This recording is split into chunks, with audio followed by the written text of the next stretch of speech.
அன்பு உள்ளங்களுக்கு அன்பு வணக்கங்கள். இன்னைக்கு உங்கள் ஸ்மார்ட் குமரி குக்கிங்கில் கன்னியாகுமரி டீ கடை ஸ்நாக்ஸ் பழம்பூரி எப்படி பண்ணுறதுன்னு பார்க்கலாம். பழம்பூரி பண்ணுறதுக்கு என்னென்ன வேணும் அப்படின்றத முதல்ல பார்த்துடலாம்.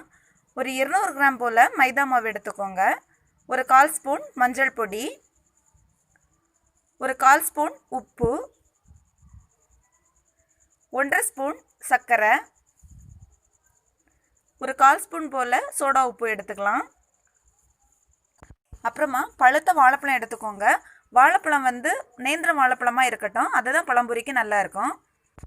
இப்போது நாம் எடுத்து வச்சுருக்கிற எல்லாத்தையும் ஒன்றா சேர்த்து மிக்ஸ் பண்ணிக்கலாம். முதல்ல எடுத்து வச்சுருக்கிற எல்லாத்தையும் போட்டு சும்மா வெறுமனே மிக்ஸ் பண்ணிக்கோங்க. அதுக்கப்புறமா தண்ணி சேர்த்து மிக்ஸ் பண்ணிக்கலாம்.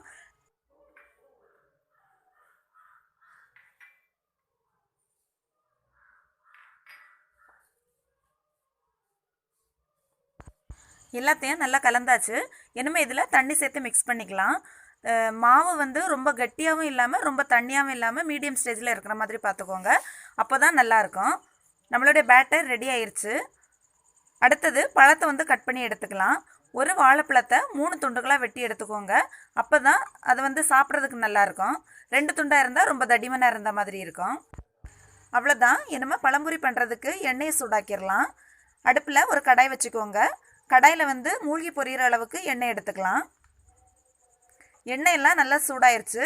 இப்போ நாம் வெட்டி வச்சுருக்கிற வாழைப்பழ துண்டுகளை இந்த பேட்டரில் நல்லா டிப் பண்ணி எடுத்துக்கோங்க. டிப் பண்ணி அப்படியே எண்ணெயில் போட்டு பொரிச்சு எடுத்துடலாம். ஒரு பக்கம் வெந்ததுமே பிரட்டி போட்டு மறுபக்கமும் வேக வச்சிடலாம். இது சீக்கிரமாகவே வெந்துடும், ரொம்ப நேரம்லாம் ஆகாது. அதே மாதிரி எல்லாமே பொரிச்சு முடிகிற வரைக்கும் எண்ணெய் நல்லா சூடாக இருக்கிற மாதிரியே பார்த்துக்கோங்க. நாம் போட்ட பழம்பொரி நல்லா பொரிஞ்சிருச்சு. பாருங்கள் எவ்வளோ நல்லா வந்திருக்குதுன்னு.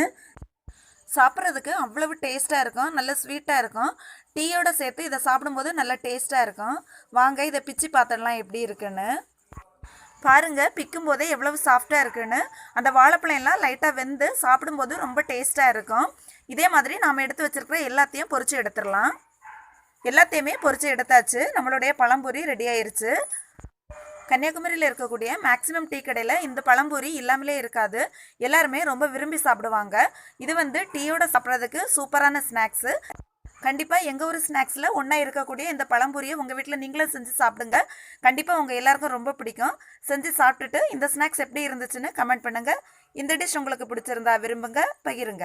விரைவில் அடுத்த உணவுடன் உங்கள் ஸ்மார்ட் குமரி குக்கிங். நன்றி, வணக்கம்.